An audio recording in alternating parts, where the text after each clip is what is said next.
meaning literally behind universal? லிட்டரலா ஒரு நீங்களாவது vision தான் பாத்தீங்க. இது எல்லாமே ரெக்கார்டிங். சரி சரி ஸ்டார்ட் பண்ணலாமா?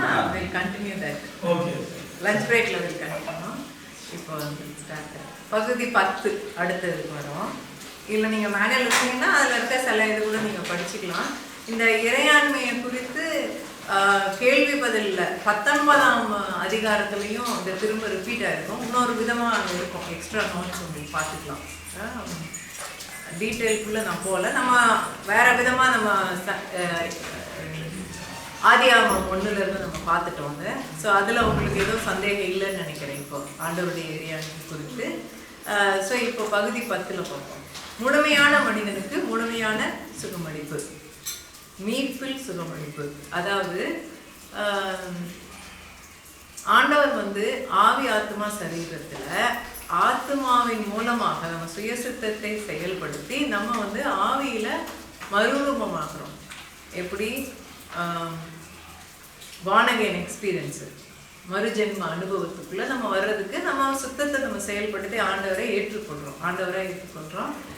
நம்ம சாய்ஸ் அக்செப்ட் பண்ணுறோம். அவரை ஆண்டவரை ஏற்றுக்கொள்ளும் போது நம்ம வந்து மறுபிறப்பு பெறுறோம் ஆவியில், இல்லையா? அப்போ அந்த காரியம் நடக்கும்போது அதே நேரத்தில் சரீரமும் அதுக்குள்ளே வந்துடுது. அப்படிங்கிறது ரெண்டுக்கும் சேர்த்து தான் அவர் வந்து செய்துட்டாரு. நம்ம என்ன நினைக்கிறோம், அநேக நேரத்தில் சரீர சுகமும் ஆவியில் உயிர் பெறுவதும் தனித்தனி காரியம்னு நினச்சிக்கிறோம். ரெண்டுக்கும் அவர் பரிகாரத்தை ஒரே டைமில் செய்து முடித்துட்டாரு. ஒன்று மட்டும் கிடச்சிருக்கு, ஒன்றில் மட்டும் விசுவாசிக்கிறோம். கிறிஸ்தவர்களோட வீக்னஸே அதான். நம்ம வந்து மறுபிறப்பின் அனுபவத்தில் வந்து நமக்கு சந்தேகமே இல்லை. அதில் வந்து ஸ்டூடெண்ட்ஸாக இருக்கும் எல்லா கிறிஸ்தவர்களும். ஏன்னா விசுவாசத்தின் மூலமாக தான் மறுபிறப்புக்குள்ளே வந்தோம் ஆவியில், இல்லையா? விசுவாசம் இல்லாமல் இல்லை. ஸோ கிறிஸ்தவங்களுக்கு விசுவாச கோளாறே இல்லை. விசுவாசத்தில் தான் நீங்கள் மறுபிறப்பை பெற்றீங்க. எல்லாருக்கும் நமக்கு விசுவாசம் உண்டு. ஏன்னா கடுகளை விசுவாசம் இருந்தால் போதும் நீங்கள் செய்யலாம்னு சொல்கிறாரு. விசுவாச கோளாறு இல்லை. ஆனால் அந்த மறுபிறப்புக்கு நமக்கு இருக்கிற அந்த பரிகாரம் நமக்கு கிடைச்சிருச்சுங்கிறத நம்ம விசுவாசிக்கிறோம். ஒரு பாட்டை ஹாஃபை விசுவாசிக்கிறோம், ஒரு ஹாஃபை வந்து நம்ம விட்டுறோம். இதற்குரியது இன்னும் செய்துட்டாரு அப்படிங்கிறத நம்ம வந்து புரிஞ்சு கொள்ளலை சரியா. ஏன்னா இது வந்து ஒரேடியா, ஏன்னா அநேக போதனைகள் நான் சின்ன பிள்ளையிலேருந்து புரிஞ்சு கொண்டதும் பூரண விடுதலை, நமக்கு சரீரத்தில் விடுதலை வந்து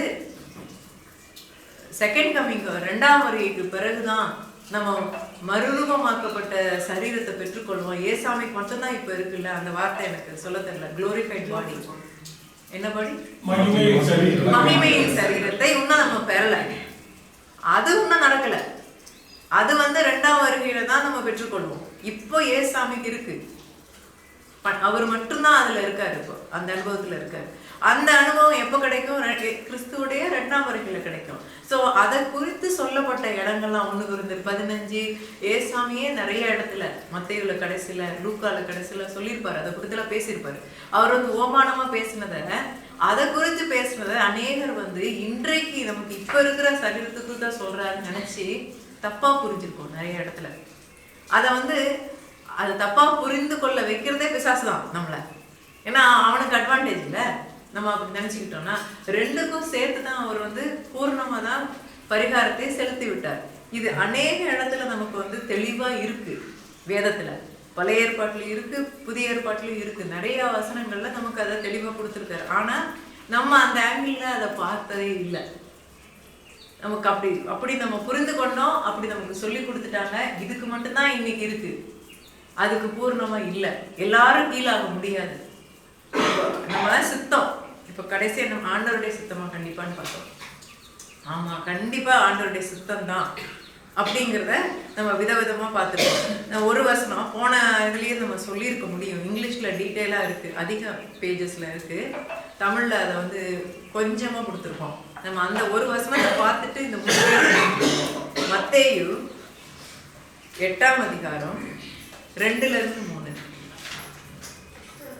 அப்பொழுது குஷ்டரோகி ஒருவன் வந்து அவரை பணிந்து, ஆண்டவரே, உமக்கு சுத்தமானால் என்னை சுத்தமாக்க உம்மால் ஆகும் என்றான்.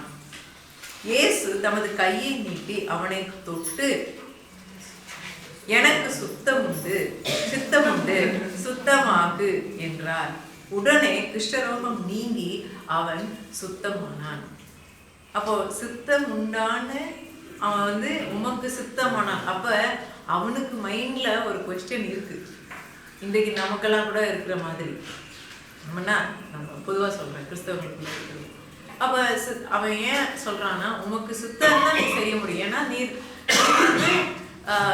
தீர்க்கதரிசிங்கிறது அவன் பழைய உடன்படிக்கையில் அவங்க இருக்காங்க. தீர்க்கதரிசிகள் மூலமாக ஆண்டவர் அற்புதங்களை செய்வார்ன்றது அவங்களுக்கு தெரியும். அவங்க வந்து நிறைய பரம்பரையா எழுதுனதுல அனுபவங்கள்ல பார்த்துருக்காங்க. தீர்க்கதரிசி மூலமா தான் ஆண்டவர் வந்து அற்புதங்களை செய்திருக்காரு அந்த காலத்துல. ஸோ அவங்க வந்து ஏசாமியை வந்து தீர்க்கதரிசியா தான் அவங்க பாக்குறாங்க. ஆண்டவருடைய குமாரன்னு, அவரு தேவனுடைய குமாரன்னு அவங்க ரெக்கக்னைஸ் பண்ணல இன்னும். அதனால அவங்க கண்டிப்பா இவர் செய்ய முடியும் அப்படின்னு அவங்களுக்கு ஆக்சுவலா ஆண்டவர் தேவன் வந்து சுகப்படுத்துவார், சரீர சுகம் பண்றதுக்கு அவருக்கு சுத்தம் உண்டுங்கிறது அவங்களுக்கு அதிக விசுவாசம் உண்டு நம்மளை விட. அவங்க அதுல விசுவாசிச்சாங்க. அவங்க விசுவாசிக்காததெல்லாம் மேசியா, ஏசு மேசியாங்கிறத விசுவாசிக்கல. அவங்க தீர்க்கதரிசி அவரு. ஏன்னா அவர் வந்து ஹீலிங் பண்றாரு, சுகமளிப்பு செய்யறாரு, எல்லா வித அற்புதமும் செய்யறாருன்றதுல அவங்களுக்கு ஸ்ட்ராங் பிலீஃப் இருந்தது. ஸோ அதுல அவங்களுக்கு கஷ்டம் இல்லை, ஈஸியா பிலீவ் பண்ணிட்டாங்க. ஸோ அதனால உங்களுக்கு சுத்தம் இருந்தா நீ செய்ய முடியும், நீங்க மனசு வச்சா எனக்கு கிடைக்கும். இந்த ப்ராஃபட் மனசு வச்சா, ப்ராஃபட் கையில இருக்கு கண்ட்ரோலுங்கிறதும் தெரியுது அவங்களுக்கு. ஏன்னா எலேஷா பண்றதெல்லாம் பார்த்தாங்க, கதையில இருக்கு. ஸோ அதனால ப்ராஃபட் மனசு வச்சா ஆண்டவர் செய்வாரு. அப்படின்னா எலேஷாலாம் அவங்களுடைய சித்தத்தோட செய்வாங்க. வல்லமைகளை கொண்டு வர்றது நம்மளுக்கு பழைய ஏற்பாட்டு ஹீரோஸே, தீர்க்கதரிசிகளே அற்புதமா அவங்க சித்தத்தை எப்படி செயல்படுத்தி ஆண்டவருடைய சித்தத்தை வெளிக்கொண்டு வந்தாங்கன்றதை நம்ம காட்டியிருக்காரு ஆண்டவர் விதவிதமா. அப்ப அவங்களுக்கு அந்த அண்டர்ஸ்டாண்டிங் ஆஃப் ஆண்டவருடைய சித்தத்தை புரிஞ்சதுனால, உங்களுக்கு சித்தம் இருந்தா நீங்க இஷ்டப்பட்டா எனக்கு கிடைக்கும், நீங்க தீர்க்கதரிசின்னு எங்களுக்கு தெரியும். இப்போ பை நோ ரெப்புடேஷன் வந்துருச்சு ஜீசஸை பத்தி. அப்போ அப்படி சொல்லும்போது ஆண்டவர் கொடுத்த பதில் பாருங்க. ஃபர்ஸ்ட் அவர் பதில் கொடுத்துட்டு செய்யல, ஃபர்ஸ்ட் கை நீட்டிட்டார். அப்படின்னா என்ன, அவருடைய சித்தத்தை அவருடைய செயல்ல அவர் காட்டுறாரு. அவருக்கு வந்து இது எனக்கு அவர் மைண்ட்ல வந்து அது ஒரு இதுவே இல்லை. இம்மீடியட்டா கை நீட்டி ஃபர்ஸ்ட் தொட்டு அவர் சுத்தங்கிறத இது வந்து இப்போ சொல்றது வந்து ஜஸ்ட் எக்ஸ்ட்ரா மாதிரி. ஆமா எனக்கு சித்தம் உண்டு, சுத்தமாகு என்றார். இந்த இடத்துல வந்து எனக்கு சித்தம் உண்டு அப்படின்னு தான் இருக்கு. இங்கிலீஷ்லயும் இஃப் யூ ஆர் வில்லிங்னு இருக்கும், ஐ எம் வில்லிங். இங்கிலீஷ்ல டிஃப்ரெண்ட் டிரான்ஸ்லேஷன்ஸ்ல அவர் கொடுத்துருக்காரு. நமக்கு தமிழ்ல நிறைய டிரான்ஸ்லேஷன்ல இப்போ ரெண்டாவது ஒன்று இருக்கு, எனக்கிட்ட இப்போ அது இல்லை, அதனால தான் அது போடல. ஆனா இதுல அந்த கிரீக் வேர்டு, அந்த கிரீக்குன்னு சொல்றோம், கிரேக்க வார்த்தை. ஏன்னா புதிய ஏற்பாட்டு கிரேக்க வார்த்தையில் எழுதுக்கு. எல்லாரையும் நீங்க போய் எபிரேய பாஷை படிங்க, அதிகமாக நான் கிரீக் ரெஃபரன்ஸ், நீங்க கிரேக்க பாஷையை படிங்கன்னு நான் சொல்ல. நம்மளுக்கு இப்போ ரொம்ப ஈஸியா டூல்ஸ் இருக்கு, புக்குகள் இருக்கு, அதை விவரிக்கிறதுக்கு இருக்குது. அது இல்லைன்னா கூட நீங்க வந்து சிம்பிளா நீங்க உங்க ஃபோன்லயோ கம்ப்யூட்டர்ல போய் ரெஃபரன்ஸ், இன்டர்லீனியர் ரெஃபரன்ஸ்ல போனீங்கன்னா எந்த பைபிள் இதுக்குமே கிரீக் பாட்டை போனீங்கன்னா இந்த வார்த்தைக்கு கிரேக்க வார்த்தை என்ன வார்த்தைன்னு பார்த்து அதோடைய மீனிங்ஸ் பார்த்தோன்னா, ஏன்னா ஒவ்வொரு கிரேக்க வார்த்தைக்கு 2-3 விளக்கம் இருக்கும். ஒவ்வொரு டிரான்ஸ்லேட்டர் வந்து ஒன்றை மட்டும் எடுத்திருப்பாங்க, அடுத்ததை விட்டுருப்பாங்க. அவங்க ஞானத்துக்கு அந்த நேரத்துக்கு அவங்க அண்டர்ஸ்டாண்டிங்க்கு ஏற்ற மாதிரி எடுத்திருப்பாங்க. சில நேரத்தில் அதான் கொஞ்சம் மாறும். ஒவ்வொரு இங்கிலீஷ் டிரான்ஸ்லேஷன்லையும் கொஞ்சம் மாறும்.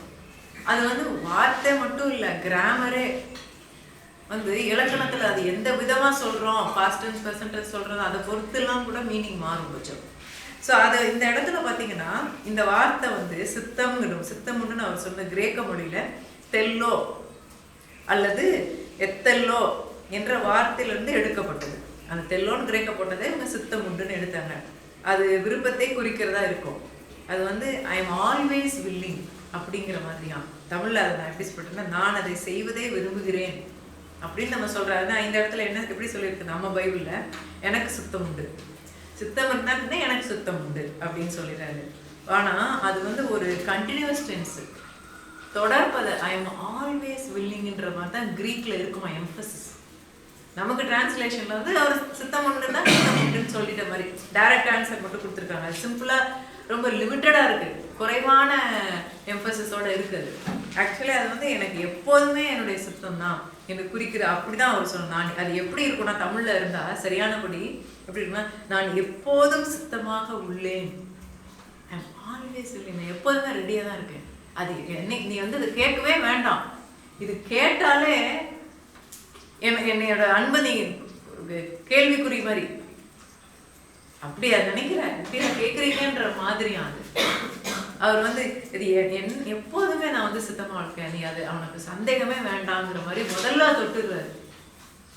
தொட்டுட்டு அந்த வார்த்தை தான் சொல்றாங்க, எத்தல்லோ நான் எப்போதும் சித்தம் உள்ளமாக தான் இருக்கேன், சந்தேகமே நீ பட வேணாம். இல்லை நீ வந்து அது அந்த வார்த்தை நீ கேட்கவே வேணாம், நீ வந்து கேட்டாலே நான் கொடுப்பேன் அப்படிங்கிறது தான் சொல்லியிருக்காராம். இப்போ இதை வச்சு நம்ம நினைக்கும் போது ஆண்டவருடைய சித்தம் என்றைக்கும் அவர் சித்தம் உள்ளது. அப்படின்னா எப்போதும்னா நேற்றும் இன்றும் என்றும் மாறாதவராக இருக்கேன்னு சொல்றாரு. டென்ஸ் எந்த tense? Past tense, present tense, future tense. எப்போதும் நான் வந்து ரெடி தான் ஹெல்ப் பண்ணுறதுக்கு. பழைய ஏற்பாட்டில் எந்த விதமாக செய்ய வேண்டியன்னு ஒரு மரபு இருந்தது. புதிய ஏற்பாட்டில் இப்போ புதிய உடன்படிக்கையில் அதுக்குரிய பரிகாரத்தை செலுத்திட்டனால செய்துவிட்டேன். இப்போ நம்ம இந்த சாப்டரில் முழுமை ரெண்டுக்கும் ஒன்றா தான் கொடுத்துருக்காரு. பழைய ஏற்பாட்டில் கூட நிறைய இடத்துல பார்த்தீங்கன்னா அதில் சில வார்த்தைலாம் தமிழில் நான் இதில் இல்லாத ஒரு வார்த்தை தான் ஒன்று தமிழில் பார்க்கும்போது அது நல்லாயிருக்கும். எக்ஸலஸ் 15:26, யாத்திராகமம் 15:26. இங்கிலீஷில் வந்து ரொம்ப நான் அதிகமாக கேட்டது எனக்கு எக்கோஸ் ஃபார் மீ ஃப்ரம் பெனிகின்ஸ் வேர்ட்ஸ். அவரது நிறைய நான் கேட்டிருக்கேன். ஐ ஆம் த லார்ட் தட் ஹீலத் தீ, அதான் அந்த வார்த்தை. அந்த பாட்டை அவர் அதிகமாக அந்த பாட்டை ப்ளே பண்ணுவாங்களே, ஐ ஆம் த லார்ட் தட் ஹீலத் தீன்னு பாடுவார். அந்த வார்த்தை தான் அது. ஐ ஆம் த லார்ட் தட் ஹீலத் தீன்னு இருக்கும்.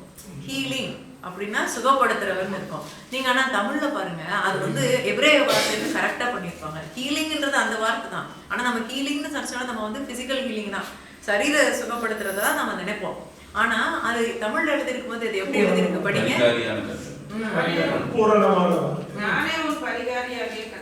பரிகாரியாகிய கர்த்தர். பரிகாரம் பூர்ணம் மட்டும் இல்லை பிரதர். பரிகாரின்னா என்னது? காம்பன்சேஷன். அது வந்து ஸ்டார்டிங் அம்சம், அதுக்கு ஒரு டீப்பர் மீனிங் அழகா அந்த வார்த்தையிலேயே வந்துருது. நான் பரிகாரியாகிய கர்த்தர்ங்கிறது அதற்குரிய காரியத்தை நான் செலுத்துவேங்கிறாரு. அந்த வார்த்தையில அந்த வார்த்தை ஹீப்ரு வார்த்தையிலேயே அப்படி இருக்கு. இங்கிலீஷ்ல வந்து ஹீலிங்னு சொல்லும்போது கம்மியா இருக்கு எம்பசிஸ். நீங்க தமிழ்ல பாருங்க, ஒரு பரிகாரத்தை செலுத்தி அங்க வந்து நான் செய்யறேன், உங்களுக்கு நான் செய்வேன் அப்படின்னு சொல்றாரு. நான் உங்களுக்கு இருக்கேன் அப்படின்னு அவங்களுக்கு சொல்றாரு, இஸ்ரவேல் மக்களுக்கு அந்த இடத்துல சொல்றாரு. ஆனா அவங்கள அந்த வனாந்தரத்துல கொண்டு போகும்போது அவங்களுக்கு ஒரு பிரச்சனை இல்லாம, அவங்களுக்கு பிசிக்கலாவே சரீரத்திலேயே அவங்களுக்கு ஒரு பிரச்சனை இல்லாம கொண்டு வந்தாரு.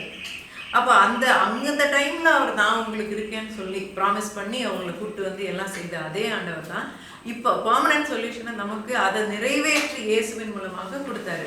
இதை இன்னொரு இடத்துலையும் பார்ப்போமே, சங்கீதம் 103ல நம்ம எல்லாரும் ஜெபம் பண்ணோம்னா நம்ம சொல்ற அந்த ஒரு முடிவு வார்த்தை சொல்லுவோம்ல, என் ஆத்மாவே கர்த்தரை ஸ்தோத்திரி, என் முழுவதுமே அவருடைய பரிசுத்த நாமத்தை ஸ்தோத்திரி, அப்புறம்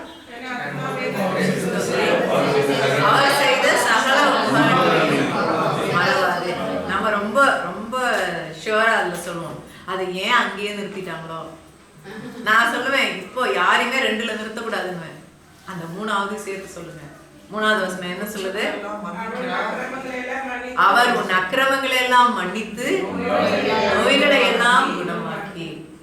அக்கிரமங்களை எல்லாம் அதே மூச்சுல சொல்றாரு, அக்கிரமங்களை எல்லாம் மன்னித்து உன் நோய்களை எல்லாம் குணமாக்கி. அது 2க்கும் வித்தியாசமே இல்லை ஆண்டவரை பொறுத்த வரைக்கும்.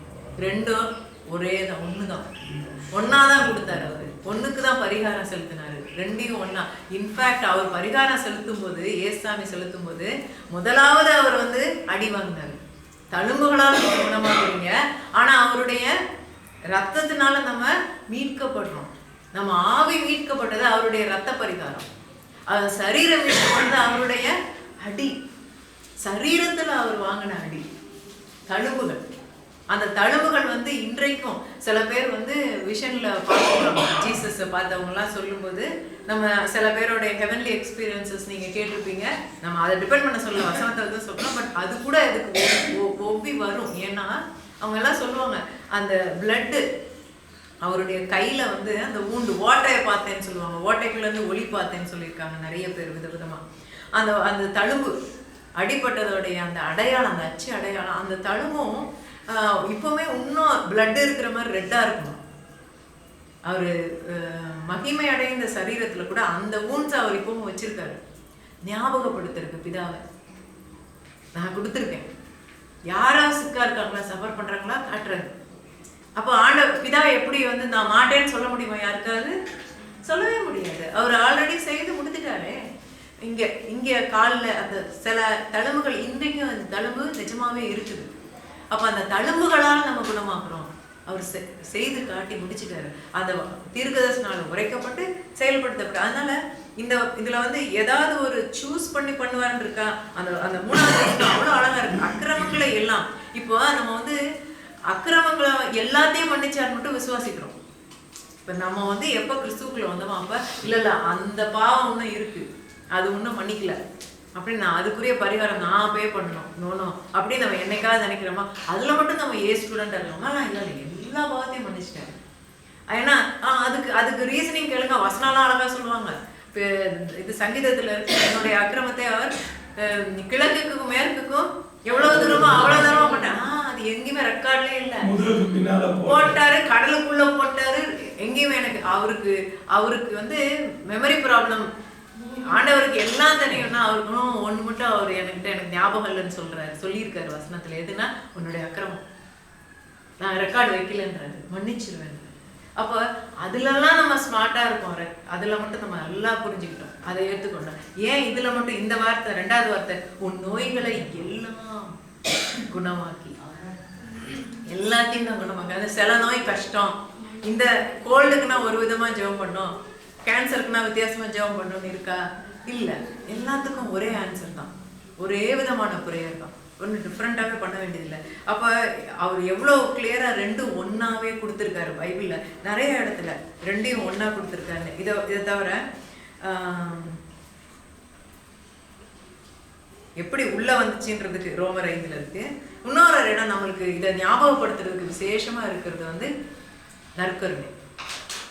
சரீரத்தை அந்த இடத்துல அவர் தான் செய்யறதுக்கு முன்னால ஒரே ஒரு நமக்கு வந்து 2 சாக்ரமெண்ட்ஸ், தமிழ்ல அதை என்ன வார்த்தை, ஜீசஸ் இன்ஸ்டியூட் பண்ண சாக்ரமெண்ட்ஸ் 2 தான். ஒன்று வந்து பேப்டிசம், ரெண்டாவது வந்து கம்யூனியன். மீதி எந்த இதுவும் பழைய ஏற்பாட்டில் எத்தனையோ மெமோரியல்ஸும் எத்தனையோ செய்முறைகள் இருக்கு. பாஸ் ஓவர் பண்ணுங்க, அது கூட அவங்களுக்கு எல்லாத்துக்கும் எதுக்கு அதெல்லாம் வச்சாருன்னா ஞாபகம். மனிதனுடைய மெமரி வந்து லிமிட்டட்னு ஆண்டவருக்கு தெரியும். நமக்கு வந்து ஞாபகப்படுத்துதல் வேண்டும். மனம் புதிதாக்குறதுக்கு சில மெத்தட்ஸ் வேணும். ஸோ அவங்கள வருஷம் நீங்கள் மறந்துடக்கூடாது அப்படின்னு சொல்லிட்டு மோசே கிட்ட சொல்லி இன்ஸ்டியூட் பண்ணியிருப்பாரு. வருஷத்துல 3 ஃபெஸ்டிவல்ஸ் பண்ணணும். இந்த ஃபெஸ்டிவல், ட்ரம்பட், இது அது எல்லாம் பண்ணணும். இது பழைய உடன்படிக்கையில அவங்களுக்கு சொல்லி கொடுத்தாரு. ஏசாமி புதிய உடன்படிக்கையில நமக்கு செஞ்சு சொல்லி கொடுத்துட்டு போனது 2. ஒண்ணு வந்து 1 டைம் தான். அது வந்து பேப்டிசம் நம்ம வார்த்தை யூஸ் பண்றோம், தமிழ்ல வந்து ஞானஸ்தானம் சொல்றோம். அதோடைய கிரேக்க பதம் நீங்க பேப்டிஸ்டோக்கு பதம், அதுல நம்ம கன்ஃபியூஷன் இருக்கு, டெனாமினேஷன்ஸ்ல ஃபைட்டிங்ஸ் இருக்கு. பேப்டிசம் சிம்பிள், அதுல கிரேக்க பதம் பேப்டிஸ்டோட மீனிங் இங்கிலீஷ்ல எடுத்தா தமிழ்ல எடுத்தா என்ன தெரியுமா? இம்மர்ஷன். தமிழ்ல வந்து இங்கிலீஷ்ல வந்து இம்மர்ஷன், தமிழ்ல அப்ப அதோட இது ஞானஸ்தானமா முழுக்கு. எப்படி சொல்லுங்களா? முழுகிறது. முழுகிறது தான் அதோட, அதுதான் வந்து 1 time complete. What it means, அதோடைய மீனிங் என்னன்னா முழுமையா, பாதியா கொடுக்க முடியாது, முழுமையான சரண்டர். அவரை வந்து முழுமையா அவரை ஆண்டவரா நம்ம ஏற்றுக்கொள்வது, முழுமையான அர்ப்பணிப்பு. இதுதான் மீனிங். அதை வந்து உண்மையா மனசுல பண்றது, அதை ஏற்றுக்கொள்வாரு. வெளிப்பிரகாரமா சரீர பிரகாரமா உலகறைய செய்ய வேண்டியது, உலக அறியறதை விட ஆவி உலகத்துக்கு காட்டுறதுக்கு வெளிப்பிரகாரமா அதுவுடைய ஒரு சிம்பாலிக் ஜெஸ்டர் தான் நீர்ல மூழ்கி எழும்புறது. ஆனா முழு அர்ப்பணிப்பு தான் அதோட முக்கியத்துவம். ஸோ அதை தான் சொன்னாரு. அது ஒன்று நிறுவினா அது 1 டைம் லைஃப்ல. அடுத்தாப்புல அவர் இன்ஸ்டியூட் பண்ணி போன இன்னொரு சடங்காச்சாரமா ஒன்று சொல்லிட்டு போனது வந்து, என்னை நினைவு கூறும்படி இதை எவ்வளவு மனம் எப்படி தமிழ்ல வரும், இல்ல அந்த வசனம் கூடி சொல்லி வரும்போதெல்லாம் கொரிந்தியர் 11ஆம் அதிகாரம். கூடி வரும்போது 11 ஏசாமி சொல்லும்போது சொல்வாரு, யோவான் என்னை நினைவுகூரும்படி இதை செய்யுங்கள். 1 கொரிந்தியர் 11 நமக்கு வந்து அது குறித்து சொல்லப்பட்டிருக்கு. அதை வந்து எப்பெல்லாம் நீங்க முடியுமோ, அது தமிழ்ல வந்து as often as you can, அது இங்க தமிழ்ல எப்படி வரும் அந்த வார்த்தை? எப்பொழுது யோசிக்கிறோமோ அவரை நினைவுகூரப்பெல்லாம் இருக்கு. அதற்கு இயேசு அவர்களை நோக்கி, நீங்கள் மனுஷகுமாரனுடைய மாம்சத்தை புசியாமலும் அவருடைய இரத்தத்தை பானம் பண்ணாமலும் இருந்தால் உங்களுக்குள்ளே ஜீவன் இல்லை என்று மெய்யாகவே உங்களுக்கு சொல்கிறேன். என் மாமிசத்தை புசித்து என் இரத்தத்தை பானம் பண்ணுகிறவனுக்கு நித்திய ஜீவன் உண்டு. நான் அவனை கடைசி நாள் இருக்கிறேன். என் மாமிசம் மெய்யான போஜனமாய் இருக்கிறது, என் ரத்தம் மெய்யான பானமாய் இருக்கிறது. என் மாம்சத்தை புசித்து என் இரத்தத்தை பானம் பண்ணுகிறவன் என்னிலே நிலைத்திருக்கிறான், நான் அவனிலே நிலைத்திருக்கிறேன். ஜீவனுள்ள பிதா என்னை அனுப்பினது போலவும் நான் பிதாவினால் பிழைத்திருக்கிறது போலவும் என்னை புசிக்கிறவன் என்னாலே கேட்பான். வானத்திலிருந்து இறங்கின அப்பம் இதுவே, இது உங்கள் பிதாக்கள் புசித்த மன்னாவை போல அல்ல, அவர்கள் மரித்தார்களே. இந்த அப்பத்தை புசிக்கிறவனோ என்றென்றைக்கு பிழைப்பான் என்றார். 1 Corinthians 11:26 as often as you can. ஆகையால் நீங்கள் இந்த அப்பத்தை புசித்து இந்த பாத்திரத்தில் பானம் பண்ணும் போதெல்லாம் கர்த்தர் வருமளவும் அவருடைய மரணத்தை தெரிவிக்கிறீர்கள். சோ எப்பெல்லாம் வந்து இந்த பாத்திரத்தை அது அங்க வந்து எப்படி சொல்லியிருக்கோம்னா, அடிக்கடி எப்பெல்லாம் முடியுமோ கூடி வரும்பொழுதெல்லாம் பண்ணுங்க. அதுக்கு ஒரு கண்டிஷனா எப்போ பண்ணணும்னு சொல்லலை, அவர் ஜென்ரலா சொல்லிட்டு பண்ணாரு. ஆனா இது ஏன் வந்து திரும்ப பண்ண, என்னை நினைவு கூறும்படி. ஏன்னா நம்ம இதை மறந்து போறதுக்கு வாய்ப்பு இருக்கு. அவர் செஞ்சதை ஒத்துக்கிறோம், எல்லாம் தெரியும். நம்ம இப்போ வந்து நினைவு கூறுறது பொதுவா அதை நல்லா நினைவு கூறுறோம். இந்தியால நம்ம சடங்காச்சாரப்படி நம்ம கிறிஸ்தவ மதத்தில நல்லாவே ஞாபகப்படுத்துறது எப்பன்னா குட் ஃப்ரைடே அன்னைக்கு மட்டும் இல்லையா? வருஷத்துக்கு ஒரு தடவை. அது பழைய உடன்படிக்கையில வருஷத்துக்கு ஒரு தடவை பாஸ் ஓவர் பண்ணுவாங்க. 10 மாசத்துக்கு ஒரு தடவை மாசம் பண்ணுவாங்க. பஸ்கா பண்டிகையோட ஞாபகப்படுறது அதோட பண்ணலாம். அது மாதிரி வருஷத்துக்கு ஒரு தடவை குட் ஃப்ரைடே. ஆனா உண்மையா நம்ம வந்து அது 10ஆவதுன்னு தான் ஏசாமி இப்படி சொல்லியிருக்காரு. நீங்க கூடி வந்து போஜனம் பண்ணும்போதெல்லாம் எப்பெல்லாம் அவர் வந்து இதை இன்ஸ்டியூட் பண்ணும்போது பாஸ் ஓவர் அன்னைக்கு தானே, பஸ்கா பண்டிகை அன்னைக்கு தானே அவர் இது முதல்ல பண்றாரு. பண்ணிட்டு என்னை நினைவு கூறும்படி நீங்க உங்களால முடிகிறப்பெல்லாம் கூடி வரும்போதெல்லாம் பண்ணுங்க. அந்த வருஷத்துக்கு ஒரு தடவை கூட பத்தாது, நம்ம மறந்து போயிடலான்னு. ஆனா ஏன் அப்படி அடிக்கடி நினைவு, அதுல அவ்வளோ பலன் இருக்கு. அதோடைய பெனிஃபிட், அதோடைய பலனை நம்ம மறந்து போறதுக்கு வாய்ப்பு இருக்கு. மறந்து போயிட்டோம்னா பிசாசு அட்வான்டேஜ் எடுப்பாங்க நம்மள. அதுக்காக மறந்து போயிடாதீங்கன்றதுக்காக தான் அவர் சொல்லிட்டு போறாங்க. படிப்போமே 1 கொரிந்தியர். இதுல ஒரு தப்பான அண்டர்ஸ்டாண்டிங் ஒன்று இருக்கு. அதனால நான் ஃபுல் பேசேஜையும் இந்த இடத்துல பார்த்துருவோம். 1 கொரிந்தியர் 11 23 31 வரை. நான் உங்களுக்கு ஒப்புவித்ததை கர்த்தரிடத்தில் பெற்றுக்கொண்டேன். என்னவெனில் கர்த்தரால் தாம் காட்டி கொடுக்கப்பட்ட அந்த ராத்திரியிலே அப்பத்தை எடுத்து, இது ரிப்பீட் பண்றாரு. ஜீசஸ் சொன்னதை அப்படியே ரிப்பீட் பண்றாரு பவுலோஸ். ஸ்தோத்திரம் பண்ணி அதை பிட்டு நீங்கள் வாசிப்பு செய்யுங்கள், இது உங்களுக்காக பிற்கப்படுகிற என்னுடைய சரீரமாய் இருக்கிறது, என்னை நினைவு கூறும்படி இதை செய்யுங்கள் என்றார். போஜனம் பண்ணின பிறகு நான் அந்தபடியே பாத்திரத்தையும் எடுத்து, இந்த பாத்திரம் என் ரத்தத்தினாலாகிய புதிய உடன்படிக்கையாய் இருக்கிறது. ரத்தத்தினால புதன் உடன்படிக்கை, சரீரத்துல நினைவு கூறுங்கன்றாரு. நீங்கள் இதை பானம் பண்ணும் போதெல்லாம் என்னை நினைவு கூறும்படி இதை செய்யுங்கள் என்றார். ஆகையால் நீங்கள் இந்த அப்பத்தை புசித்து இந்த பாத்திரத்தில் பானம் பண்ணும் போதெல்லாம் கர்த்தர் வருமளவும் அவருடைய மரணத்தை தெரிவிக்கிறீர்கள். இப்படி இருக்க, சரி இதுதான் ரீசன் வை வி டு, நம்ம ஏன் பண்றோன்றதை தெளிவா சொல்லிட்டு, ஆனா 1 கொரிந்தியர் பார்த்தீங்கன்னா துவக்கத்துல இருந்தே பவுலப்போஸ்தலர் அவங்க கிட்ட இருக்கிற சில தவறான இதுகளை கரெக்ட் பண்றதாவே வருவார் நிறைய இடத்துல. அதனால இதை குறித்தும் சில காரியத்தை வந்து சரி செய்யறதுக்கு சில அட்வைஸ் கொடுக்குறாரு. இந்த இடத்துல சொல்றாரு இப்படி. ஆகையால் 27 இப்படி இருக்க, எவன் அபாத்திரமாய் கர்த்தருடைய அப்பத்தை புசித்து அவருடைய பாத்திரத்தில் பானம் பண்ணுகிறானோ அவன் கர்த்தருடைய சரீரத்தையும் இரத்தத்தையும் குறித்து குற்றமுள்ளவனாய் இருப்பான். அபாத்திரமா கர்த்தருடைய அப்பத்தை புசிக்கிறது அப்படின்னு போட்டிருக்கு. அப்படின்னா என்னது அபாத்திரமா என்ன புசிக்கிறது? ஏன்னா அந்த முந்தின வசனத்தை பாருங்க, அவர் சொல்லும்போது இதை நினைவு கூறும்படி இதை எடுக்கும் போது இதை நினைவு கூறுங்க. அப்போ இதை எடுக்கிறப்போ இது சடங்காச்சாரமா ஆயிடுச்சுன்னு வைங்களேன், நாளடைவுல இதை நினைவு கூறாம நீங்க எடுத்தீங்கன்னா அப்பதான் நீங்க அபாத்திரமா அதை எடுக்கிறீங்க. நினைவு கூறல, நான் சொன்னது இந்த நினைவு கூறி பண்ணணும். ஆனா நீங்க என்ன பண்றீங்கன்னா சில நேரம் வந்து அதை சடங்காக்கிடுவோம், ஆட்டோமேட்டிக்கா எடுக்கிறது. ஏன்னா சொல்றாரு அடுத்த வசனம் பாருங்களேன், எந்த மனுஷனும் தன்னைத்தானே சோதித்தறிந்து இந்த அப்பத்தில் புசித்து இந்த பாத்திரத்தில் பானம் பண்ண, தன்னைத்தான் சோதித்தறிந்து இந்த வார்த்தையை எடுத்து இந்த இதை டிரான்ஸ்லேட் பண்ணதுல சில விதமா இங்கிலீஷ்லயும் தமிழ்லையும் சரியா அந்த கிரேக்க பதம் சரியா இது பண்ணிக்காம இதுல இருந்து நம்மளுக்கு ஒவ்வொரு டினாமினேஷன்லயும் சில இதுல நிறைய ரூல்ஸ் போட்டுட்டாங்க. இதை வந்து சோதித்தறிந்துன்னா பாவ மன்னிப்பு பெறதுக்கு ஒவ்வொரு முறையும் நம்ம வந்து இதை எடுக்கிறதுக்கு முன்னால நம்ம தகுதிப்படுத்திக்கணும் அப்படிங்கிற ஸ்பெஷல் ப்ரேயர்ஸும் வச்சு பண்றது. விசேஷமா முதலாவது கத்தோலிக்க சபையில வந்து அதிகமா இதுல வந்து சடங்காச்சாரம் வந்துருச்சு. அங்க இருந்து தானே நம்ம பிரிஞ்சு வந்தோம் ப்ரொட்டஸ்டன்ட். அப்பவே இந்த அறிவுல அவங்க இன்னும் எந்த அளவுக்கு அவங்க பண்ணிட்டாங்கன்னா இது வந்து அந்த அவருடைய ரத்தமும் அவருடைய சரீரமும் மாறிடும் அப்படின்றாங்க அவங்க கொடுக்கும்போது. அதனாலதான் அதை கொடுக்கறதுக்கும் சில பேருக்கு தான் தகுதி உண்டு, எல்லாரும் கொடுக்க முடியாது அப்படின்னு. அப்போ வந்து அந்த பிரீஸ்ட உயர்த்தி அந்த அவங்க தான் கொடுக்கலாம். அவங்க கொடுக்குறவங்க அவங்க விசேஷமா ஜெபம் பண்ணிட்டு வருவாங்க. அவங்க ஜெபம் பண்ணும்போது இந்த அந்த பிரெட் அந்த வாட் எவர் அந்த ரெப்ரசன்டேட் சிம்பாலிக் அதை வந்து நம்ம வந்து சிம்பாலிக் சொல்றோம், அடையாளமா சொல்றோம். ஆனா அவங்க வந்து அவங்க ஜெபம் பண்ணப்ப அதுவே அவருடைய சரீரமா மாறிடுச்சுன்னுவாங்க.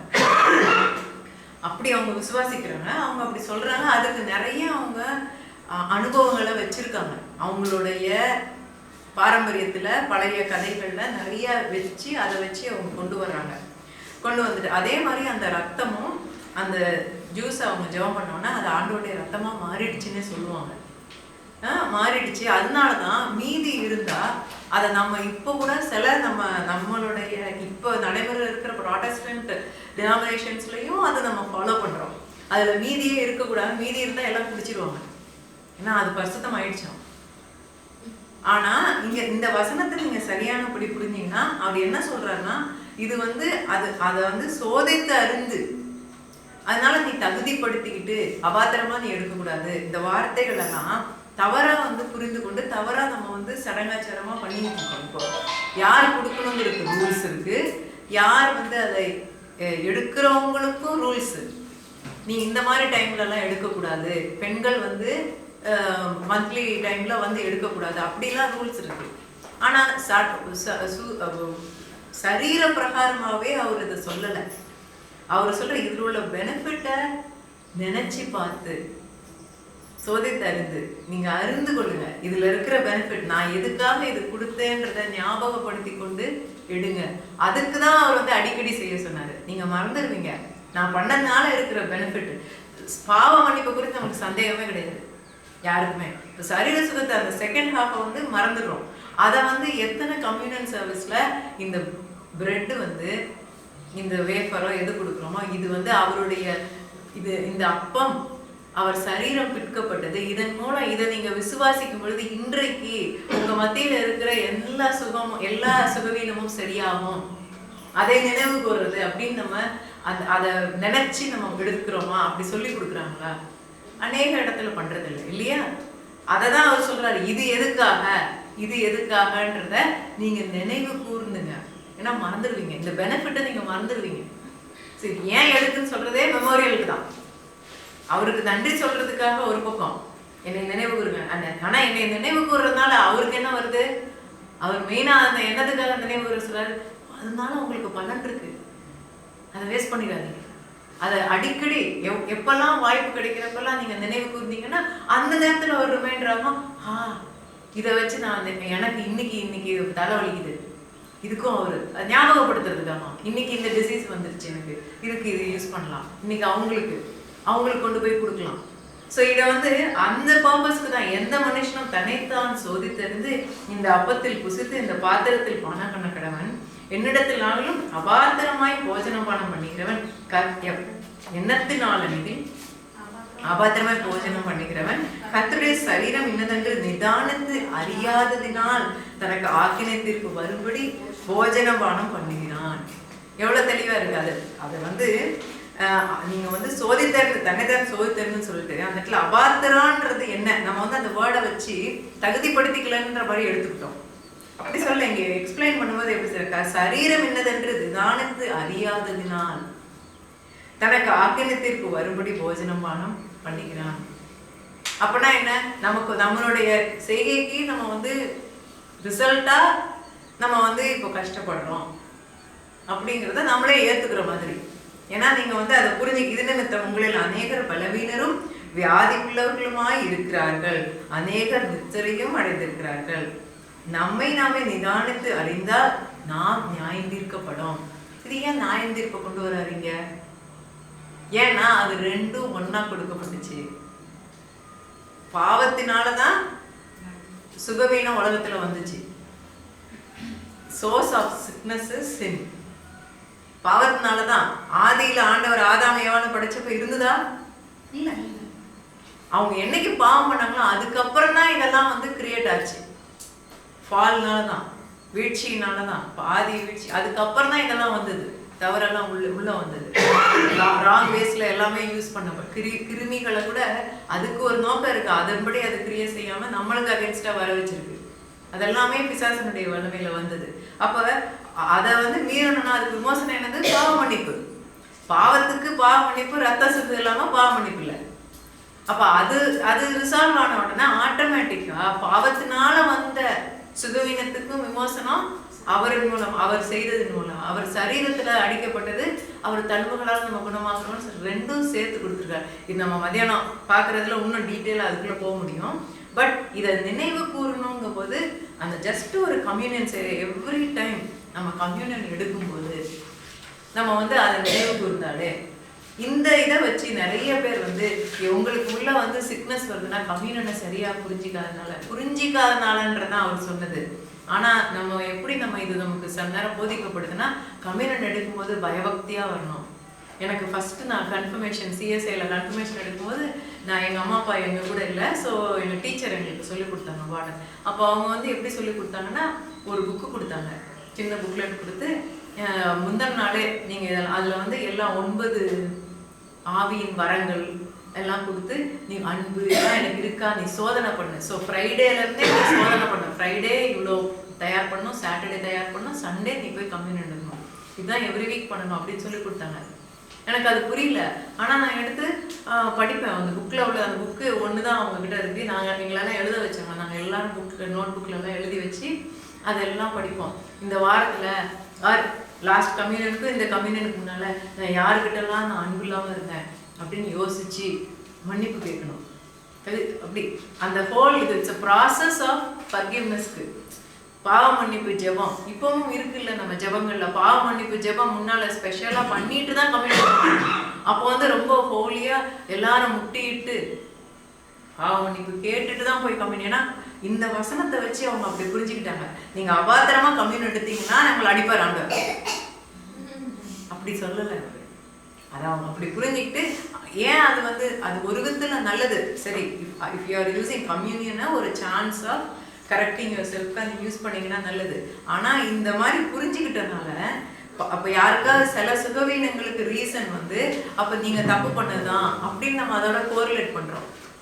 அப்படியே அவர் மீன் பண்ணவே இல்லை. இங்கே தப்பாக புரிஞ்சுக்கிறதுனால சில நேரம் இது ஒன்றும் ஹார்ம் இல்லை, அது ஓகே, அது நல்லதுக்கு யூஸ் பண்ணிக்கலாம் நம்ம நினைக்கலாம். ஆனால் நிறைய நேரம் அது நம்ம கரெக்ட் பண்ணணும். பண்ணலைன்னா அது தப்பாக புரிஞ்சுக்கிறதுனால தப்பான கன்க்ளூஷனுக்கு எடுத்து நம்ம அக்செப்ட் பண்ணிக்கிறோம். நான் பண்ணதுனால தான் இது. எத்தனை முறை நம்ம கேட்டிருக்கோம். சில டிசீஸ் ஒரு டைம்ல நான் 20 வருஷத்துக்கு முன்னாலேயே கூட நினைக்கிறேன், கேன்சர்னா அது வந்து ஒரு சாபம், இந்த காரியம் சாபம். சில டிசீஸஸ் புரிஞ்சிக்கலாம இதெல்லாம் கனெக்ட் பண்ணி இப்பவும் நிறைய டிசீஸோட சாபங்களை கனெக்ட் பண்ணுவாங்க. ஏன்னா இந்த மாதிரி ஏதோ தப்பா புரிஞ்சுக்கிறது. அதனால நம்ம சின்ன தப்பா இருந்தா கூட அதை கரெக்ட் பண்ணணும். அப்படி இவர் இங்க சொல்லவே இல்லை. இது வந்து அபாத்திரமான்றது யாருமே பாத்திரம் இல்லை. நம்ம ஆண்டவருக்கு முன்னால சின்ன பாவமோ பெரிய பாவமோ எல்லாம் பாவம் தான். எந்த பாவம் மன்னித்தால் எல்லாத்துக்கும் எப்போதும் மன்னிப்பு உண்டு. அதை வந்து நம்ம வெயிட் பண்ணி கம்யூனியனுக்கு முன்னாலதான் எடுக்கணும்னு இல்லை, பாவம் மன்னிப்பு பெறணும்னு இல்லை, எப்பவும் பண்ணிக்கலாம். ஏன்னா பாவம் வந்து நம்மையும் ஆண்டவரையும் பிரிக்கும். என்றைக்கு நம்ம பிரிஞ்சிருக்கவே தேவையில்லை. நம்ம பாவம் அதனால யாருமே பாவம் பண்ணாம இருப்போம் இல்லையா? இல்லை, பாவம் பண்ணலாம். ஏன்னா நமக்கு ஃப்ரீடம் இருக்கு. சுயசுத்தம் இருக்கிறதுனால எப்பவும் யார் வேணா சூஸ் பண்ணலாம். ஆனா ஹேபிட்டா பண்ணதுலேருந்து மெதுவா அவரோட உறவாட நம்ம அதெல்லாம் விழுந்துரும். நம்மளால பண்ண முடியாது. அவரோட உறவு கொண்டு இருக்கும்போது பாவம் செய்யறது தானா எல்லாம் போயிடும். ஸோ கிராஜுவலா சேஞ்சஸ் வந்துட்டே தான் இருக்கும். மனம் புதிதாக இருக்கிறதுனால மறுரூபமாகும் நம்ம ஆண்டவருடைய வார்த்தையின் மூலமா அவரோட உறவுல. ஸோ ஹேபிச்சுவலா பண்ண மாட்டோம். அதுக்கப்புறம் அப்படிதான் நம்ம பாவம் பண்ணா ஆண்டவருடைய பிள்ளைங்க அதுக்கப்புறம் என்ன ஆகும்? It will be a slip. ஒரு அளவு கண்ட்ரோல் இல்லாம சில நேரத்துல ஆகிறதுக்கு வாய்ப்பு இருக்கு. அப்ப ஆனா அந்த தப்பு பண்ண உடனே நம்ம மனசுல எவ்வளவு கஷ்டமா இருக்கும். அதுக்குரிய டிஃபரன்ஸ் ஆண்டவருடைய பிள்ளை ஆனதுக்கு அப்புறமும் முன்னால நம்ம பண்ணியிருப்போம். ஆண்டவர் பிள்ளையா முன்னால பண்ணும்போது அதை என்ஜாய் பண்ணியிருப்போம். அது அதுக்கப்புறம் பண்ண பிறகு அது விளையாட்டாவோ என்ஜாய்மெண்ட் இருக்காது, அது வலிக்கும் இருக்கும். ஏன்னா எனக்கும் ஆண்டவருக்கும் அது பிரிவினை உண்டாகும். அப்போ நம்மளாவே அதை வேண்டான்னு ஒதுக்குவோம். நம்ம எனக்குள்ள இருக்க சுபாவம், ஏன்னா எனக்குள்ள இருக்க டிஎன்ஏ எங்க அப்பாவோட டிஎன்ஏ, அவர் பாவம் இல்லாதவர். ஸோ நான் செய்ய மாட்டேன். அதனால இந்த பாவம் மன்னிப்பு பெறுறதுக்கு நம்ம வெயிட் பண்ணவே வேண்டாம் கம்யூனியனுக்காக, இல்லையா? அந்த போனாதான் கம்யூனியன் கொடுத்தா தான் பாவம் மன்னிப்பு. சாகிறதுக்கு முன்னால கம்யூனியன் கொடுக்கணும்னு வருவாங்க. அன்னைக்கு வரைக்கும் நீங்க வெயிட் பண்ணுமா? நம்ம கடைசி வரைக்கும் என்னைக்கு வரும்னு தெரியுமா? வாழ்க்கையில எப்போதுமே நம்ம ரெடியா இருக்கணும்ல. ஸோ அதனால வெயிட் பண்ண தேவையில்லை. அது மட்டும் இல்ல, சாவுக்கு ரெடியா இருக்கணுங்கிற ரீசன் இல்லை. என்னைய கேட்டா இன்னைக்கு என்னால அவரோட பேசாம இருக்க முடியாது, பிரிஞ்சிருக்கு. ஏன்னா பாவம் நான் செய்யும் போது பிரிக்க என்னைய என்னால அவர் முகம் கொடுத்து பேச முடியாது. அவர்கிட்ட நான் ஒரு தப்பு செஞ்சா கில்ட்டியா இருக்கும். உடனே போய் மன்னிப்புவோம். இன்ஸ்டன்டா நம்ம கேட்போமா இல்லையா? ஒரு ஸ்டேஜ்ல அந்த உறவுல ஒரு பாயிண்ட்ல போய் ஃபார்மெல்லாம் முட்டி போட்டு கூட நிறைய தடவை கேட்க மாட்டோம். உடனே வருத்தப்படும், ஐயோ ஆண்டவரே அப்படின்னு நம்ம அது ரிக்ரெட் பண்ணுவோம். அந்த ரிக்ரெட் திரும்ப திரும்ப பண்ணும்போது அப்புறம் தானா நிறுத்திடுவோம். அது நம்மளாவே நமக்கே அது மேல இஷ்டம் இருக்காது. ஸோ அது விழுந்துரும். நம்மளோட ஆண்டவரோட நெருங்க ஹோலினஸ் கிட்ட போக போக, அந்த வெளிச்சத்துக்கிட்ட போக போக இந்த இருட்டுலாம் போயிடும். இருட்டு நம்ம கூட நிற்கவே. அதனால அதுக்காக வெயிட் பண்ணவே வேண்டாமே. இப்படி புரிஞ்சுக்கிட்டோம்னா கம்யூனியன் வாழ்வோம். அப்படி பாவம் மன்னிப்புக்கு அப்போ மீதி இடையிலலாம் நம்ம பாவத்தோட இருக்கோமா? அப்போ அவரை விட்டு தூரமா இருப்போமா? இல்லை. எப்போதுமே நம்ம உடனே அதை வருத்தப்பட்டு மாத்திக்குவோம். அந்த உறவுல 24/7 ப்ரே வித்அவுட் சீசிங்ல இடைவிடாமல் ஜெபம் பண்ணுங்கள். இடைவிடாமல் ஜெபம் பண்ணணும்னா எனக்கு பாவம் எந்த டைமும் இருக்க முடியாது. நான் அவரோட பேசணும்னா நான் மன்னிப்பு பெற்று தானே உடனே போகணும். ஸோ அதனால இந்த அண்டர்ஸ்டாண்டிங் எவ்வளோ தவறான இருக்குன்னு பாருங்க. ஸோ இந்த இடத்துல கிளியரா சில பேருடைய பாவங்கள் அவங்க கம்யூனியன் தவறா எடுக்கிறதுனால வந்திருக்குன்னு பவுல் சொன்னாருன்னு புரிஞ்சுக்கிறாங்க. அப்படி இல்லவே இல்லை, அவர் சொல்லவே இல்லை.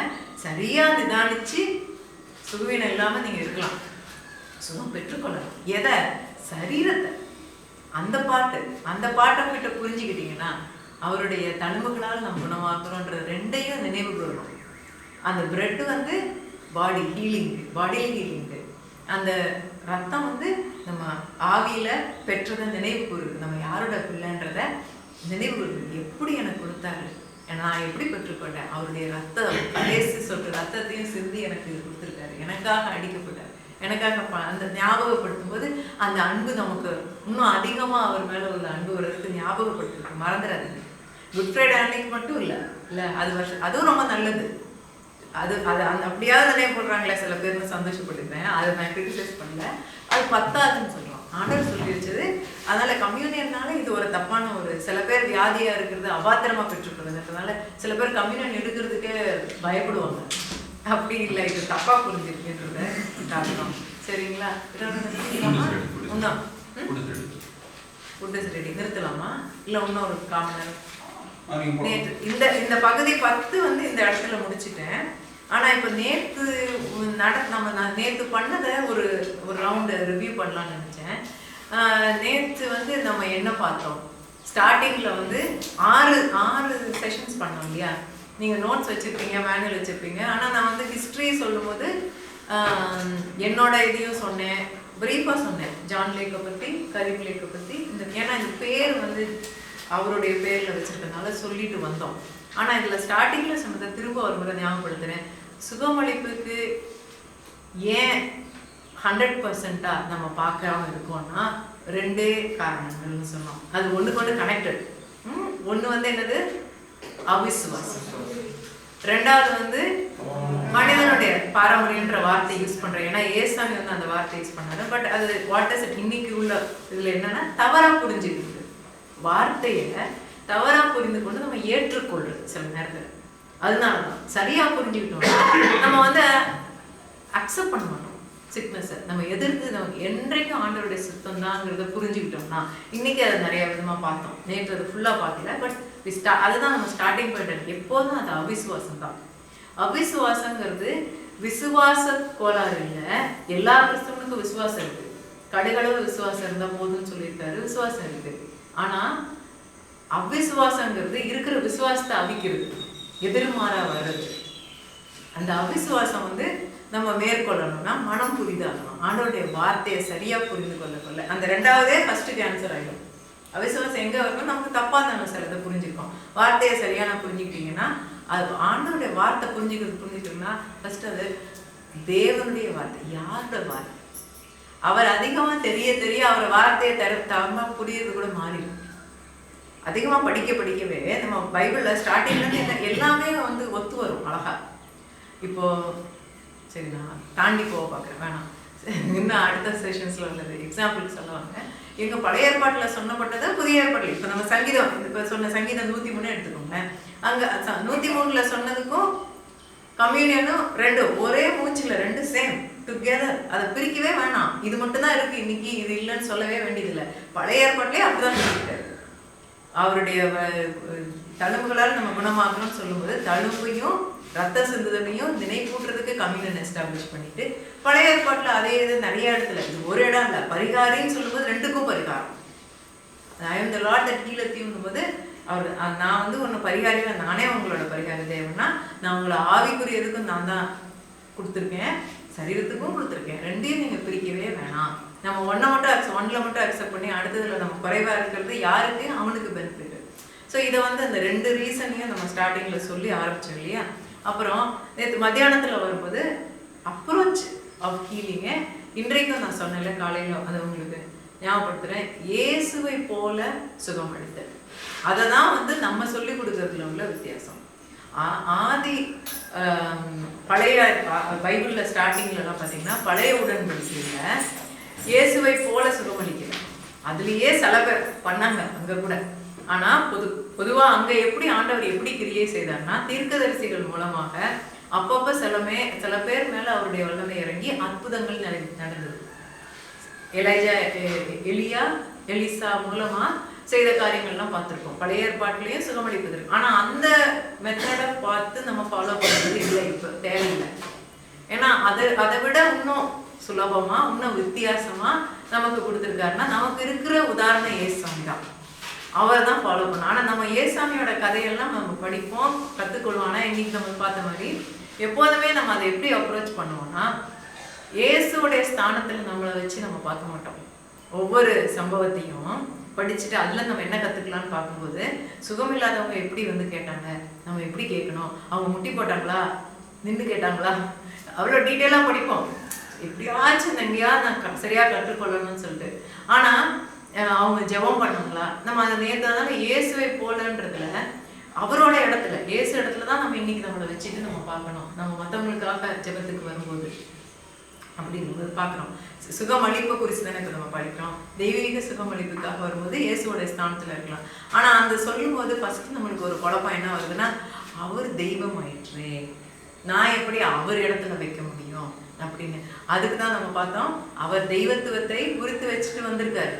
அவர் மனிதனாக தான் வந்து நமக்கு எல்லா விதத்திலையும் மனிதன் செய்ய முடியுங்கிறது உதாரணம் காட்ட தான் வந்தாரு. அவருடைய ஸ்தானத்துல தான் நம்ம இன்னைக்கு இருக்கோம். அவரே சொல்லிட்டு போனாரு. அதுக்கு அவர் சொன்ன எல்லாத்துக்குமே வசன ஆதாரம் காட்டணும்ல. அதுல அவரு சொல்லிட்டு போனதுல ஒரு விசேஷமானதுன்னா, அவர் என்ன எப்படி சொல்ல போன, என்னை விட அதிகமா நீங்க செய்வீங்கன்னு சொன்னாரு. அவர் சொன்னது அப்படி இருக்கும்போது நம்ம ஏன் நம்மளை குறையப்படுத்திக்கணும்? அவரை போல நம்ம சிந்திக்கலான்றதுக்கு நிறைய விதமான ஆதாரம். நான் அப்புறம் பிரதான கட்டளையில சொல்றாரு, நான் உங்களுக்கு என்னத்தெல்லாம் கற்றுக்கொட்டுனா அதை நீங்க அவங்க கை கொள்ளும்படி அவர்களுக்கு போதிங்க அப்படின்னு சொன்னாரு. அப்ப செய்ய வையுங்க, கை கொள்ள வைங்கன்னா அப்ப இன்ஃப்ளூயன்ஸ் பண்ணணும். நம்ம ஒரு தடவை சொல்லிட்டு நான் என் கடமையை முடிச்சுட்டேன்னு இருக்க முடியாது இல்லையா? உண்மையான நம்ம பிள்ளைங்க, நான் அதை எப்படி சொல்வேன்னா, நம்ம பிள்ளைங்களுக்குன்னா நான் சொல்றதை என் கடமையை முடிச்சுட்டேன்ட்டு கை உதறி விட்டுருவோமா? விடவே மாட்டோம். அதுக்கு வந்து அது வந்து என்னது? அன்பு, பாசம். என்னைய விட அதிகமா நான் உங்களை நேசிக்கிறேன். அதனால நான் எவ்வளோ இருந்தாலும் எனக்கு எவ்வளோ வலிச்சாலும் விதவிதமா சொல்லணும்னு பார்ப்பேன். அதுல பாத்தீங்கன்னா ஒரு தாயோடைய அன்புல பாத்தீங்கன்னா தாய் என்ன பண்ணுவாங்கன்னா சில நேரத்துல முட்டாள்தனமா ரிப்பீட் பண்ணிட்டே இருப்பாங்க இல்லையா? அது தாயோடைய உள்ளம், அது விட முடியாது. திரும்பி திரும்பி திரும்பி திரும்பி சொல்லி சொல்லி அது அந்த அளவுக்கு சொல்லி டீனேஜ்ல என்னன்னா அவங்கள விட்டு ஓடி போவாங்க, கேட்கவே மாட்டாங்க, அவங்க சொல்றதுக்கு ஆப்ஸ்டா பண்ணுவாங்க. ஆனா கெட்டிக்காரத்தனமான தாயா ஒரு பாயிண்ட்ல ரியலைஸ் பண்ணிடுவேன். நான் சொன்னா யார் மூலமாலும் சொல்லுவாங்க, ஒரு பாயிண்ட்ல வந்து கெட்டிக்காரத்தனம் வந்துடும், எனக்கு எப்படியாச்சும் இந்த பிள்ளைய திருத்தணும். அப்ப நம்ம விட மாட்டோம், ஏதாவது ஒரு விதமா சுத்தி சுத்தி வளைச்சு எப்படியாச்சும் யார் மூலமாவது இதுவாது பண்ணணும்னு. இப்போ லாஸ்ட் 2 days பேக் வெள்ளூர்ல இருந்த என் ஃப்ரெண்டு அவன் திடீர்னு எத்தனையோ 1 வருஷம் கழிச்சு கால் பண்ணி அவன் மகனுக்கு ப்ரேயர் பண்ண சொல்லி, அவன் பர்த்டே இன்னைக்கு ப்ரேயர் பண்ணுங்க ஆண்டி அப்படின்னு கொடுத்தான். ஃபோன் எடுத்துட்டு நான் ப்ரேயர் பண்ணா எனக்கு எப்போதும் இல்லாம நிறைய வார்த்தை அவனுக்கு எல்லாம் சொல்லிட்டு நான் நினைச்சேன் ஸ்பீக்கர்ல இருக்குன்னு. ப்ரேயர் முடிச்சுட்டு அவன் வச்சுட்டான். அப்புறம் திரும்ப அவளுக்கு டெக்ஸ்ட் பண்ணி, கேட்டியா ஆண்டவர், அவன் ரொம்ப கவலைப்படுவான் அவனை பத்தி, ரொம்ப நாட்டி ரொம்ப கவலைப்படுவாங்க. சொன்னேன் ஆண்டவர் என்னென்னமோ சொன்னார் பாருமா அப்படின்னு சொன்ன, நீ கேட்டியா? எங்க ஆண்டி அவன் எடுத்துட்டு பாத்ரூம்குள்ள போயிட்டான். அவன் கேட்கவே இல்லை அப்படின்னா, இல்ல ஆண்டவர் நல்ல வார்த்தை, எனக்கு தெரியாது இந்த சைட்ல இருந்து. எனக்கு அப்பதான் ஆச்சரியமா இருக்கு, ஆண்டவர் இந்த வார்த்தையெல்லாம் அம்மாக்காக சொல்லல, மகனுக்கே டைரக்டா கொடுத்துருக்காருன்னு எனக்கு அப்பதான் எனக்கு தெரிஞ்சுது. I have plan the purpose மாதிரி நிறைய வந்தது வார்த்தை. அப்ப நான் வந்து அது அப்ப நினைச்சுக்கிட்டேன், ஒரு தாயோடைய அன்பு. ஆனா ஆண்டவர் வந்து இவனை எப்படி தொட முடியும்னு தெரியுது இல்ல. அங்க அவ அதுல பண்ண காரியம் எந்த பாயிண்ட், அவ பண்ண காரியம் ஜெபம் பண்ண சொல்லி என்கிட்ட கொடுத்தது. இதன் மூலமா ஆண்டவர் அவங்கிட்ட பேசியிருக்காரு. ஸோ ஆனா இப்படி விதவிதமா, ஆனா ஒரு உண்மையான அன்பு இருந்தா எலாஸ்டிக் லவ் அது விடவே கூடாது. இவங்க புரிஞ்சிக்கலன்னா கூட நம்ம எப்படியாச்சும் அதை கொடுக்கணும்னு பார்ப்போம். ஸோ அதுதான் வந்து ஆண்டவர் நமக்கு சொன்னது, எப்படி வந்து சுயத்தை love God and love your fellow man சொன்னாரு. அப்ப லவ் யுவர் ஃபெலோ மேன், நம்ம மனுஷரை வந்து நம்மளா வந்து அன்பு செலுத்துற தமிழ் எப்படி வரும் அது? முன்னே போல் பிறனை நேசி, அது do unto others as you do unto you அப்படிங்கிறது, do unto yourself அது வரும். ஆனா ஆண்டவர் பிரதான கட்டளை 2, அந்த தன்னலமற்ற அது வந்து நம்மள என்னை எப்படி நேசிக்கிறோம் அதே அளவு நான் என்ன செய்யணும்னு நினைப்பேனோ அதை செய்யறது. இது வந்து தானா நேச்சுரல்ல வராது. அது எப்படி வரணும்னா ஆண்டவர் நேசி முதல்ல, உன் முழு உள்ளத்தோடும் முழு ஆத்மாவோடையும் அவரை நேசிச்சேன்னா இந்த ஃபர்ஸ்ட் கமாண்ட்மெண்ட் அதான் நமக்கு. அதே போல உன்னை போல பிறனையும் நேசி அப்படின்னு சொன்னாரு. அப்ப என்னை போல நான் பிறனை நேசிக்கிறது எனக்கு ரெண்டாவது நான் ஃபர்ஸ்ட் பண்ண முடியாது. ஆனா அவரை நேசிச்சேன்னா ஆட்டோமேட்டிக்கா அவர் அவனை நேசிக்கிறதுனால நான் வந்து செய்வேன். என்னுடைய நீடை இன்னைக்கு எனக்கு இப்ப கால் கடுக்குது நிக்க முடியலனாலும் அதை விட்டுட்டு நான் செய்வேன். ஏன்னா நான் அவருக்காக செய்வேன். அது ஆட்டோமேட்டிக்கா வரும். அப்ப நம்மளும் ஒரு தாயோடைய அன்பை விட அதிகமா நம்ம ஆண்டவர் நம்மளை நேசிக்கிறேன்னு சொல்லியிருக்காரு. ஒவ்வொருத்தரும் இந்த உலகத்துல ஒவ்வொருத்தரையும் அவர் நேசிக்கிறதுனால நமக்கு தெரிஞ்ச உண்மைகளை நம்ம மற்றவங்களுக்கு கொடுக்கணும்னா சொல்லிட்டேன் நான் முடிஞ்சிடுச்சு அப்படி கிடையாது. எப்படி சொன்னா அவங்க சுயசத்தத்தை உபயோகப்படுத்தி அதை எடுத்துக்குவாங்களோ அந்த விதமா நான் சொல்லணும், கெட்டிக்காரத்தனமா சொல்லணும். அந்த அன்புல நம்ம வந்து செயல்பட முடியும், நம்மளால முடியும். இந்த சுகமளிப்பு காரியத்தை கூட நம்ம சஃபர் பண்றவங்கள நம்ம சஃபரிங்ல கண்டினியூ பண்ண விட வேண்டிய தேவையே இல்லை. நம்ம நல்லா எதுக்காக நம்ம இன்னைக்கு இதை படிக்கிறோம், நல்லா புரிஞ்சுக்கிட்டு நல்ல விதமா நான் எல்லாருக்கும் ஹெல்ப் பண்ணணும் அப்படின்னு. அதனால ஏசாமியும் அதுதான் அவ்வளோ முயற்சிப்பதை நம்மளும் செய்யலாம். இதை வந்து அதனால இயேசு எப்படி செய்தார்ன்றதை பார்த்து அதே போல நம்ம அந்த ஆங்கிள் போவோம், அவரை போல நம்ம செய்ய முடியும். ஏன்னா இப்போ இன்னைக்கு நம்ம தான் இருக்கோம் அவருடைய இடத்துல. ஸோ அந்த ஆங்கிள் அந்த ஹீலிங்கை நம்ம அப்ரோச் பண்றது ரொம்ப முக்கியம் அப்படிங்கிறத நேற்று பார்த்தோம். சரி, அந்த இதில் இன்னைக்கு பார்த்துருக்கோம். சரி, இந்த இதில் நான் நிறுத்திக்கிறேன். எனி கொஸ்டின்ஸ் இருந்தால் இருங்க, நிறைய கொடுத்துருக்கீங்க. நான் ட்ரை டு லஞ்சுக்கு அப்புறம் ஆன்சர் சில என்னுடைய இதுலேயே நம்ம செஷன்லேயே அது ஆன்சர் ஆயிடும்னாக்கா நான் சொல்லாமல் இருப்பேன். நாளைக்கும் இருக்கு, நான் டிசைட் பண்ணுறேன் எப்போ அந்த கொஸ்டின்ஸ் ஆன்சர் பண்ணணும். சரிங்களா? தேங்க்யூ. It's 1 o'clock now. நம்ம 2 மணிக்கு திரும்பி வந்துடலாம். 1 hour lunch. Thank you. நான் கேட்ட மாதிரியே கிடைச்சிருச்சு. ஆமா ஆமா.